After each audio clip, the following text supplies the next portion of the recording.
that we just stay here. Cause in this kind of weather, what could it be better? Perkenalkan, nama saya Alma Nafi. And make yourself comfy. Saya Naya Ramadini Putri. Lay your head on me. Saya Cinta Delia Maharani. Saya Nadia Paulina Dermawan. Saya Astalia. Saya Nila Maliana Bila. Saya Indriania Herendina.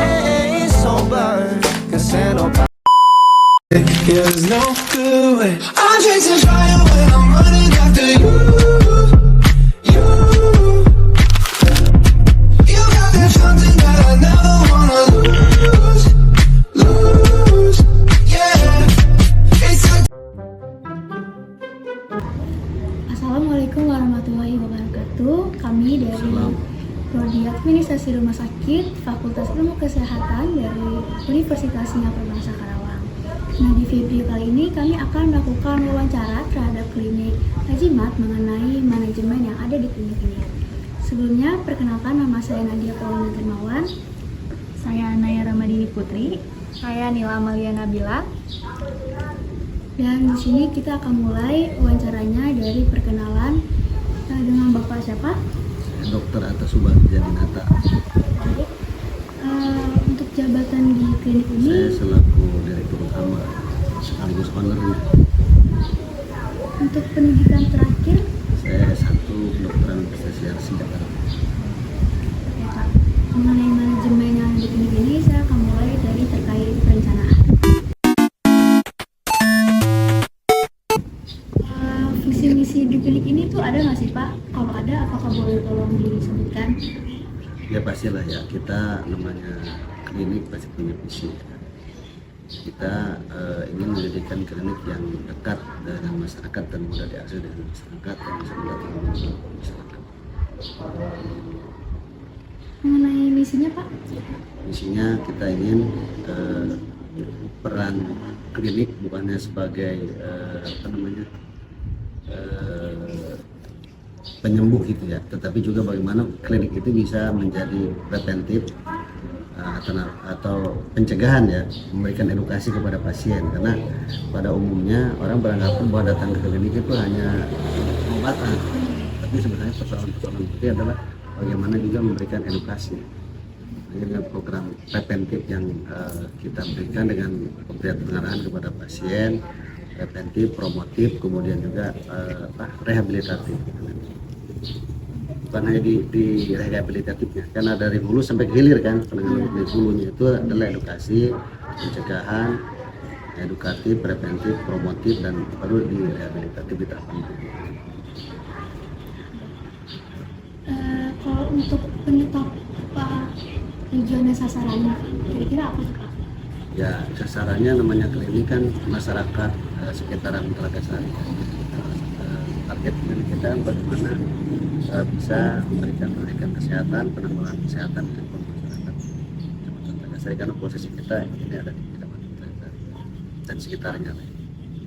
Kalau untuk perencanaan operasional klinik, Pak, seperti jadwal, apakah boleh diperlihatkan atau disebutkan aja? Nah, disebutkan aja ya. Kebetulan dokternya kan ada, yang pertama jadwal perawatnya, kemudian juga jadwal dokternya. Ada kita jadwal dokternya, kalau pagi kebetulan saya jadwalnya, kalau sore istri saya, Dokter Meli. Kalau perawatnya kita ada sip-sipan, ya.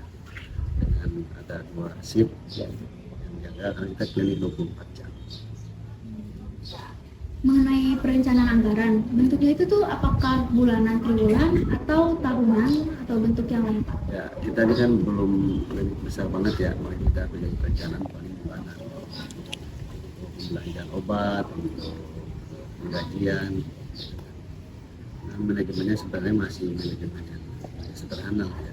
Karyawan kita juga banyak.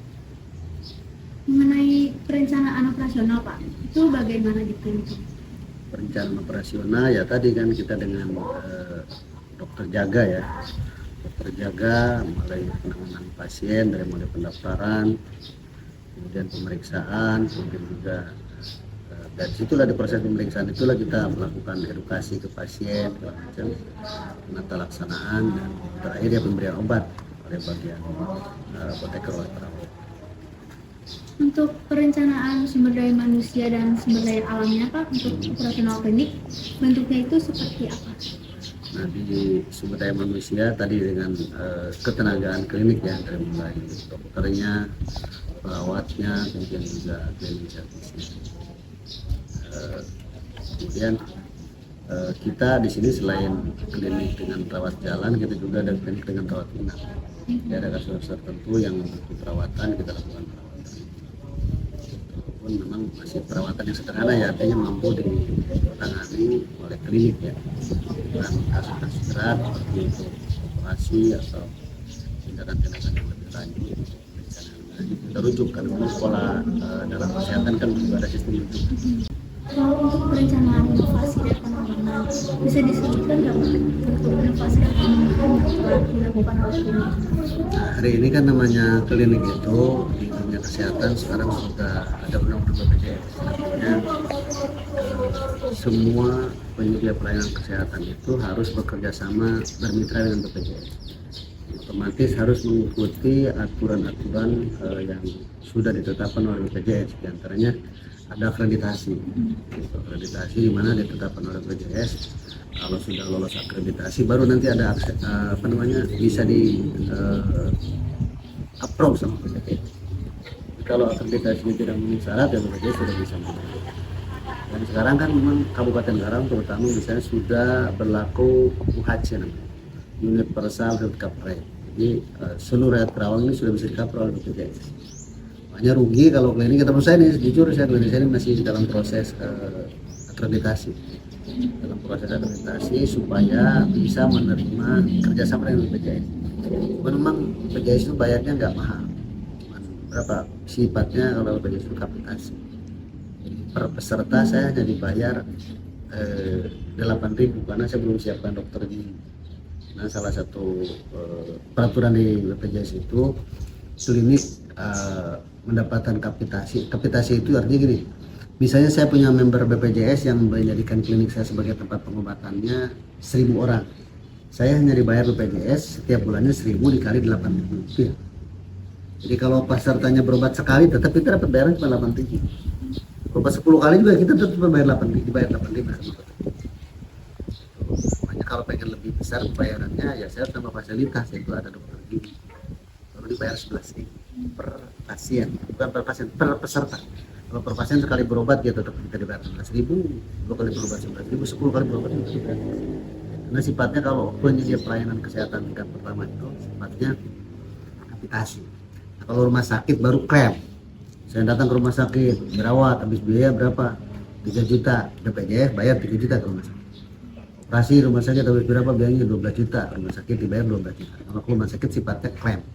Kalau penyedia pelayanan tingkat 1 kayak klinik, puskesmas itu sifatnya kapitasi. Jadi dibayar per peserta. Itu nilainya kalau dokter gigi 11.000, tanpa dokter gigi 8.000 per bulan per peserta. Kalau saya punya pesertanya 1.000, bulan 1.000 dikali 8.000 rupiah. Berapa tuh? 8 juta. Sementara pasiennya kalau pasien itu pasti berobat banyak tuh peserta. Namun sekarang mau tidak mau kita tidak bisa melakukan diwajibkan seluruh penyedia pelayanan kesehatan harus menjadi mitra BPJS. Itu makanya salah satu inovasinya karena sebuah tuntutan ya saya harus menyesuaikan itu dengan harus bekerjasama dengan BPJS, harus persiapan diri siap memenuhi standar yang termasuk juga fasilitas, ketenagaan dan sistem pelayanan karena harus pakai online kalau BPJS itu daftar langsung klik. Itu tadi mengenai perencanaan Ya. tentang yang ada di sini. Sekarang saya izin masuk ke bagian pengorganisasian yang ada di klinik Pak. Kalau untuk struktur organisasi di klinik ini bagaimana sih Pak? Ya pasti dalam sebuah organisasi setiap lembaga pasti ada struktur organisasi ya. Termasuk juga di saya ada mulai payung hukum, ada yayasan, saya juga sebagai ketua yayasan, kemudian sebagai direktur utama yaitu kepentingan klinik, kemudian juga bendahara gitu kan pastilah ya, masuk juga tadi tenaga perawat, kemudian juga sampai baik ketenagaan tugas administrasi dan juga OB semua dibuat ya, ada struktur organisasi. Termasuk juga nanti ya, apalagi ketika harus bekerja sama dengan baik, mau tidak mau, karena itu sebuah ketentuan harus. Nanti kan bahkan di dalam perizinan klinik sendiri juga ketika proses pengajuan perizinan itu harus berkas ya, struktur organisasi, ketenagaan dan seterusnya. Termasuk juga tupoksi masing-masing anggota ketenagaan tadi, mulai direktur, tugas pokoknya apa, seterusnya dokter jaga, perawat jaga, semua tercantum di dalam perizinan. Kalau mengenai job desk-nya Pak, atau peran dan tanggung jawab tertulis terkait dari jabatan dalam struktur organisasi, boleh diperlihatkan, disebutkan?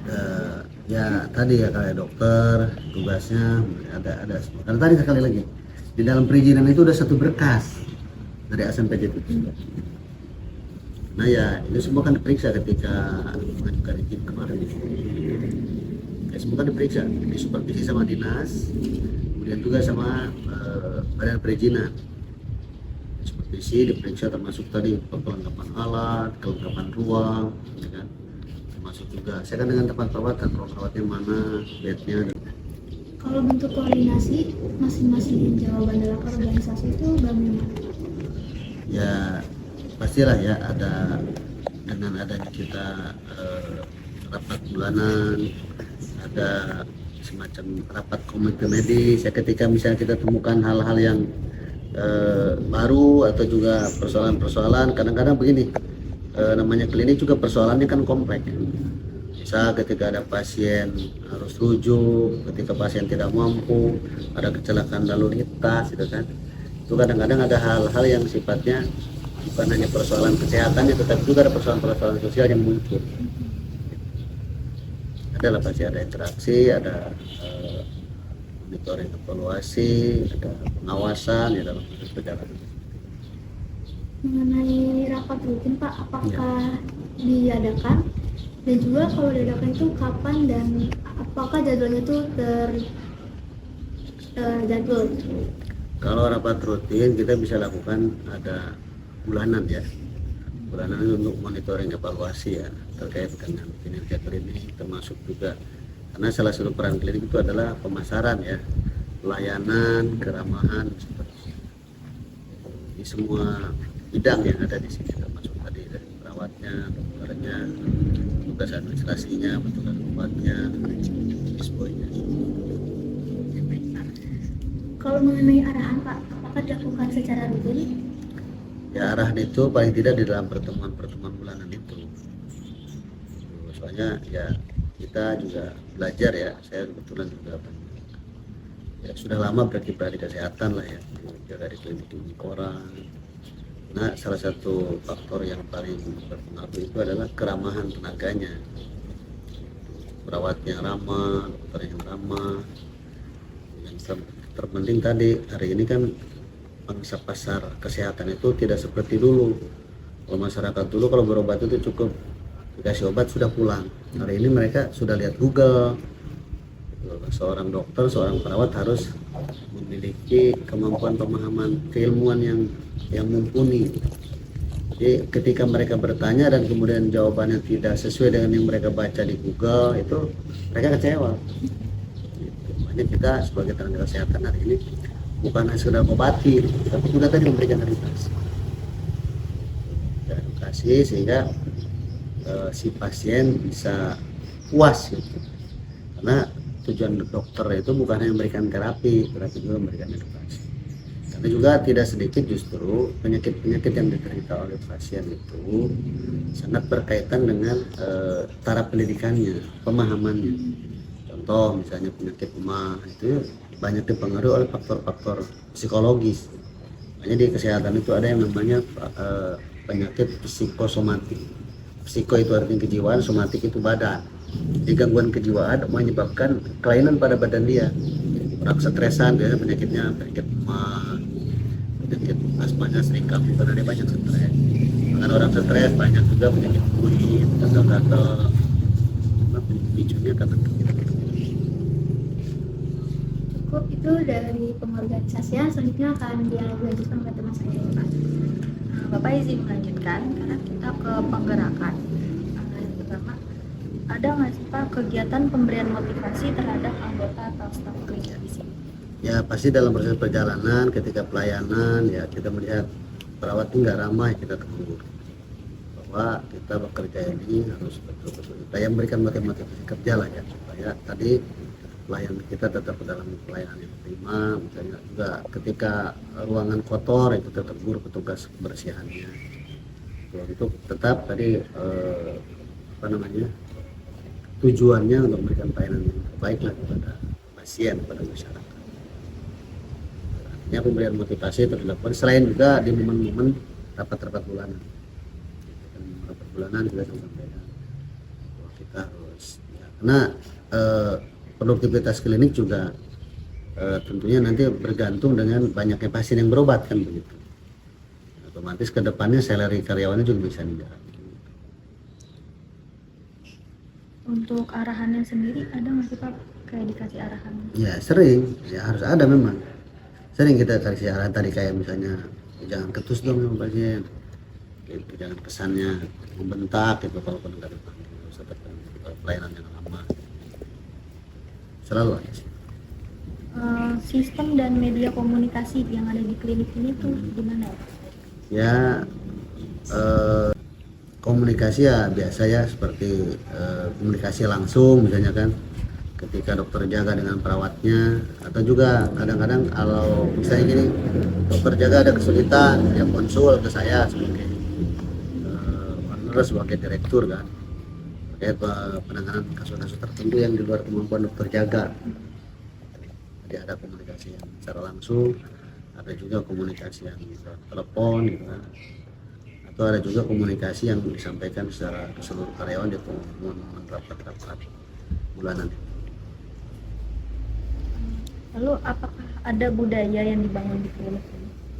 Ya kita ya sejak ini kebetulan saya klinik yang kedua di sini. Ya klinik pertama kita senantiasa mengajarkan budaya yang Islami ya, karena ya klinik juga adalah bagian salah satu syiar kita kepada masyarakat. Makanya ketika ada pasien sakit, kita bagaimana bisa mengedukasi, memberikan penyadaran kepada mereka bahwa sakit ini adalah pada dasarnya karunia dari Allah Subhanahu wa Ta'ala, dan bahwa kita sakit diajarkan Nabi bahwa seseorang yang mendapatkan musibah dengan diberikan sakit kiranya senantiasa bersabar, dan sehari itu adalah kifarat dosa setahun. Paling tidak untuk membangun psikologis pasien, karena penting tadi seperti saya sampaikan di muka bahwa psikologis itu sangat signifikan ya untuk membangun pemulihan kesehatan mereka. Kalau untuk kira-kira ada penghargaan yang diberikan oleh klinik jika terdapat sebuah pencapaian? Ya kita berikan reward ya buat karyawan gitu, termasuk juga tadi kaitan dengan salary mereka ya. Ketika kita banyak pasien ya, pendapatan kita besar, kita juga berikan reward. Oke Bapak, sekarang kita lanjut ke pengawasannya. Apakah ada SPO, standar prosedur operasional yang diterapkan di klinik? Harus ada. Memang di kedokteran itu kan ada namanya standar terapi ya, ada bukunya gitu kan, karena bisa penanggulangan penyakit batuk pilek dari mulai penata laksanaan ABC semua ada. Kalau di kesehatan harus ada standar prosedur. Kalau di dunia umum kan SPO namanya ya, standar prosedur operasional. Kalau di kedokteran itu standar terapi penanggulangan penyakit ABCD gitu kan. Kasus A, ABCD, semua ada keseragaman di dalam medis itu ya, bukan di klinik saya. Bahkan dulu penanganan misalnya penanganan shock anafilaktik, shock alergi ya, orang kadang-kadang disuntik langsung tiba-tiba pingsan. Nah, itu harus dibuat ditempel di sini. Tata laksana penanggulangan shock anafilaktik, tata laksana penanggulangan kecelakaan lalu lintas dengan luka robek. SPO lah kalau di dunia lain ya, kalau di medis ini standar terapi. Adakah pengukuran kinerja KPI, Key Information Indicator, atau disebut indikator kerja utama dari masing-masing pegawai dan juga Ya ada sih, kalaupun tidak secara tertulis ya, tidak terlalu normatif lah. Ya tadi kan untuk penentuan naik gaji kayak begitu kan. Ada. tolak ukur atau standar kinerja yang jelas dan terukur untuk setiap aspek operasinya, misal dari waktu pengkajian, akurasi jadwal. data medis. Ada itu ada. Termasuk tadi ketika misalnya ada karyawan, karena kita kan nggak terlalu banyak karyawan. Ada karyawan izin karena ada keluarga yang sakit, ya itu mau tidak mau harus ada operan dulu gitu loh, gantian gitu, operan shift gitu. Jadi nggak ada yang berhalangan.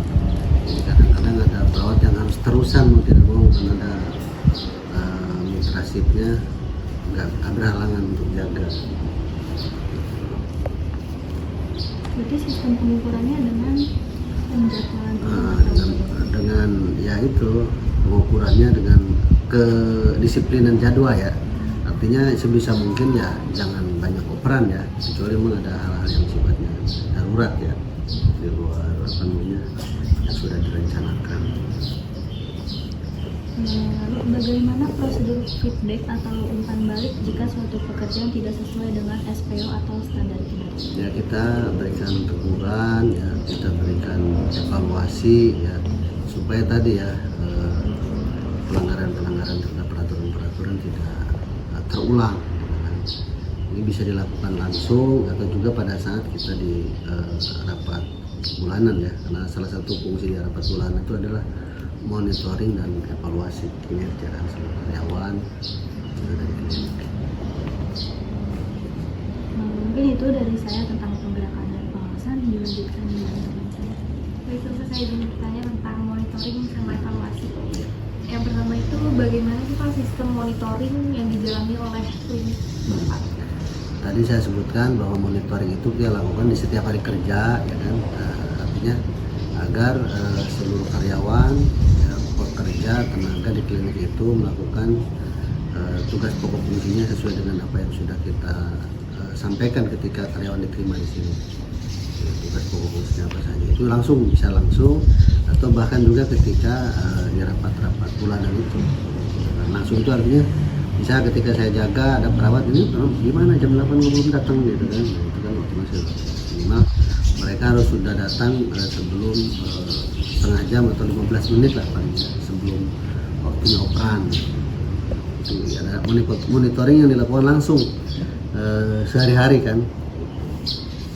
Ketika kita melihat misalnya ruangan yang tidak bersih, peralatan yang belum disterilkan gitu kan, jangan sampai kita mau ada tindakan yang sifatnya darurat, kecelakaan sementara alat belum siap dan makanya seluruh peralatan harus senantiasa siap. Jadi ketika petugas datang ke operan itu sudah dioperkan semua, kondisi barang sudah, kondisi perlengkapan alkes sudah siap semuanya, termasuk juga itu ketersediaan obat-obatan. Jangan sampai ketika disiapkan obatnya masih kosong. Itu salah satu peran perawat juga petugas apotek ya, ketersediaan alat, ketersediaan obat, ketersediaan alkes, dan juga ketersediaan tenaga yang secara langsung, dan monitoring evaluasi lain ketika rapat bulanan kan ada catatan harian itu kan, itu termasuk juga masalah laporan keuangan perharinya. Baik, Bapak. Kalau tadi kan sistem monitoringnya Pak. Kalau ini sistem evaluasinya ya, klinik Bapak itu Ya evaluasi ya tadi monitoring evaluasi satu kesatuan sebenarnya ya. Jadi hal-hal yang memang sekiranya gini bisa sering kalau klinik toleran, manajemen toleran, misalnya mereka banyak operan, banyak izin tuker gitu kan, sehingga akhirnya bisa yang seharusnya sering wasit harinya satu hari satu shift full gitu kan. Nah, itu kan produktivitasnya juga kurang kalau jaga terus-terusan menolak kan. Kalaupun yang penting katanya klinik sih ini kitanya standby kok gitu, tapi kan namanya produktivitas juga akan menurun gitu kan. Jadi evaluasi ya, kalau memang sering terjadi kesalahan ya kita evaluasi, tolong menyambungnya lagi. Nah, ini kita berikan surat teguran ya, supaya mereka tidak mengulangi terus-menerus. Artinya karyawan tidak semena-mena ya. Jadi saya pokoknya yang penting saya tugas saya selesai. Tidak seperti itu karena kehadiran juga adalah prioritas. Ketika karyawan ketus juga misalnya ditegur masih juga ketus gitu kan. Karena ini menyangkut pelayanan kan. Kalau namanya pelayanan kesehatan nggak boleh kita ketus, harus ramah, apoteknya harus ramah, gitu kan. Terus memberikan penjelasan, memberikan obatnya juga harus detail kan.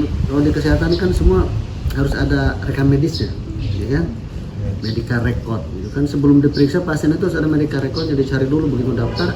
Kalau orang awam kan nggak mau tahu, lama amat sih daftar aja.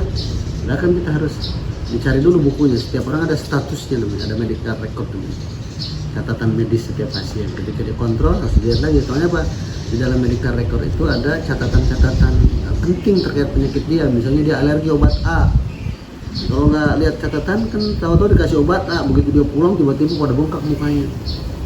Itu kenapa? Karena dikasih obat yang seharusnya jangan dikasih ke dia karena dia alergi dengan obat-obat tertentu. Itulah di medis harus seperti itu. Nah, kalau kita lihat medical record, buat ibu ini dulu ada gini, maka dokter ketika ngasih obat juga tidak lagi memberikan obat yang sama. Itulah yang penting di dunia medis itu ya, penting banget catatan medis atau medical record setiap pasien. Itu yang membuat lama secara administratif. Nah, kita juga ke depan mengadaptasi sistem medical record yang secara elektronik. Jadi medical recordnya ya kalaupun ya memang ini secara bertahap ya. Kalau untuk rumah sakit besar ini sudah mulai dilakukan dari RSCM. Ini RSUD Karawang sudah, atau masuk rumah sakit lain seperti itu masih belum. Memang tidak semua dokter siap ya untuk beradaptasi dengan IT ya. Dokter kan tahunya setelah periksa langsung catat di status, langsung bikin resep udah gitu. Nah dengan pola medical record elektronik itu dokter harus pegang komputer, dokter tidak perlu komputer record, langsung ke sistem gitu. Jadi nggak usah lagi nyari kayak buku tadi sekarang. Kalau hari ini kan ketika kamu berobat nyari bukunya dulu, itu kan bukunya kita ada lemari bukunya. Status itu dikumpulin karena kita bikin jatuh, bikin kerja, buat obat juga bikin kerja, apotek. Termasuk buku status tadi. Ketika nyari misalnya siapa namanya bu, makanya kalau daftar itu ditanya, ibu namanya siapa? Kalau keluar minta di KTP-nya, nanti dicatat namanya sesuai dengan nama di KTP. Bahkan kita kadang-kadang melampirkan nama orang tuanya. Ibu, bapaknya siapa? Katanya bapak Ibu Asih, Usman, umurnya segala macam. Tuan dibuat datanya. Nah, setelah diperiksa, ditulis semua datanya, disimpan di dalam medical record, lemari medical record. Itu wajib. Namanya klinik sekecil apapun klinik. Itu nggak bisa asal-asalan. Gitu. Tapi kalau udah bekerja sama PJS itu sebuah kesalahan yang harus tersedia. Selanjutnya, bagaimana klinik itu ini dari Bapak memastikan kualitas pelayanan medis yang diberikan itu sesuai sama standar internasional? Nah itu kan, apalagi besok ketika sudah bekerja sama dengan BPJS, semuanya sudah diatur sedemikian, termasuk juga porsi pemberian obat. Nah kalau kita ngasih obat besar, tentunya kita tekor, kita dibayar cuma 6.000. Semuanya ya di sisi lain tetap kita harus memberikan kualitas, artinya pemberian obat yang tepat dengan dosis yang tepat. Obat yang tepat, dosisnya tepat, tidak kebuang-buang. Banyak karena orang awam kan berobat, kasih obat untuk 3 hari, 1 hari udah nggak diminum lagi karena udah sembuh, udah enak. Ada obat-obat tertentu yang konsumsinya harus dihabiskan. Kenapa? Ada kuman, bakteri, virus, itu minum obatnya harus dihabiskan. Karena kalau nggak habis dia nggak mati semuanya. Nanti yang terjadi resistensi atau kekebalan terhadap kuman-kuman tertentu. Gara-gara minum obatnya nggak dihabisin, besok-besok dikasih obat yang sama dia nggak mempan lagi. Karena terjadi resistensi atau kekebalan tubuh pada virus, bakteri. Gitu. Semua buat mantau tingkat kepuasan pasien sama pelayanan yang diberikan apakah ada? Ya kita hari ini sih memang belum sedetail itu ya. Tapi memang kita juga pasti akan ke arah sana. Minimal dengan adanya angket gitu kan pasien, nanti kita atau secara tidak langsung kita suka ngobrol-ngobrol ya, gimana bu, saya mah cocok berobat ke sini gitu kan. Itu kan sebenarnya juga salah satu bentuk monitoring evaluasi ya terkait pelayanan kita ke masyarakat. Mereka kan dengan kita tanya atau kita monitor lewat teman-teman gimana yang berobat ke sana, alhamdulillah pada cocok. Nah, itu apa perawatnya baik, dokternya ramah gitu. Itu kan salah satu bentuk juga sebenarnya untuk mengukur apakah tingkat kepuasan pelanggan kita gitu kan. Memang yang idealnya sih hampir setiap pelanggan kita kasih apa namanya semacam angket ya. Tapi itu juga kadang-kadang mereka kan sok nggak mau, orang awam itu kan nggak mau pusing, nggak mau ribet gitu kan. Memang sistem manajemen modern ini belum bisa sepenuhnya juga dipakai. Dan kan di klinik yang kecil ya, di rumah sakit besar aja kadang-kadang mereka suka nggak mau ribet ngisi angket itu kan. Ya, tapi memang kita harus mulai beradaptasi ke sana. Depan sih kita sudah ada mulai ini apa namanya Google Form kan. Nah, enak kalau Google Form tinggal kita ke WA formnya, mereka ngisi, kirimkan ke kita. Tinggal kita. Makanya tadi pemanfaatan teknologi informatika ini sebenarnya sangat membantu ya untuk bahan evaluasi monitoring, untuk bahan evaluasi terkait dengan kepuasan pelanggan. Walaupun ya tadi saya lihat belum juga rumah sakit besar saja belum banyak yang melakukan ini. Padahal ini adalah fasilitas ya. Enak kan? Karena tinggal setiap pelanggan kan ada nomornya, tinggal dikirim aja ke nomor itu link Google Form. Jadi mereka kalau yang mengisi kan ada ketahuan. Tapi kalau Google Form tinggal pilih-pilih aja, tinggal klik. Ini makanya ada yang sekolah di manajemen rumah sakit ya. Ini ke depan banyak apa namanya potensi teknologi informatika yang bisa dimanfaatkan untuk meningkatkan pelayanan di manajemen rumah sakit. Kalau untuk hambatannya saat melaksanakan kegiatan monitoring sama evaluasi itu apa ya? Kedisiplinan sebenarnya. Kedisiplinan tenaga-tenaga yang ada. Untuk evaluasi itu kan itu bahan bakar anggota, kemudian juga motivasi yang kuat untuk memajukan. Evaluasi motivasi yang kuat, banyak penting sekali tadi yang berikan motivasi ke karyawan yang memang rapat bulanan, ya, supaya tadi kita bekerja untuk kebaikan kita semua, bekerja ikhlas, bekerja dengan 5S kan begitu kan, senyum, sapa, dan kayak gitu selalu perhatikan supaya kadang-kadang lama kan apa merasa sudah sempurna aja kan, diingatkan lagi penyegaran lagi.